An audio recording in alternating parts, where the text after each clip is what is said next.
Salam değerli dostlar, hamını salamlayıram buradan.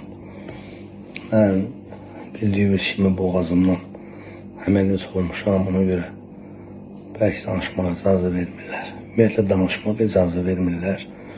Ama bayaqdan telefonlar dayanmır. Bayaqdan bütün dostlar, doğmalar hamısı narahat olub.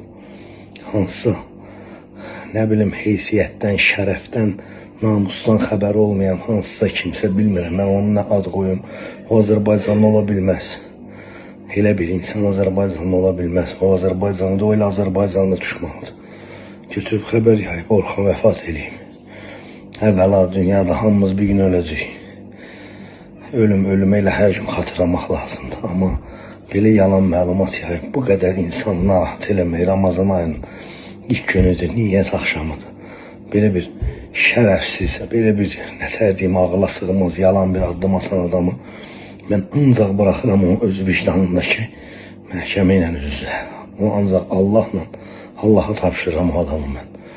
Ne qədər insan alçaq olmalıdır ki, insanların hissləri ilə oynasın. Ay şərəfsiz sən, doğumun sən, ailən sən, anon, aton, ailən, uşağın yoxdur da deməli.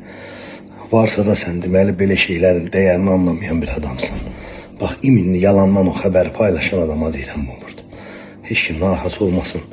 Çox üzr istəyirəm, ifadələrimə görə danışa bilmirəm rahat. Hər şey qaydasında da, əməliyyatda gözəl bitib, hər şey yaxşıdır. Hətta həkimə evi də buraxıb, hər şey normaldır, heç nədən narahat olmasın.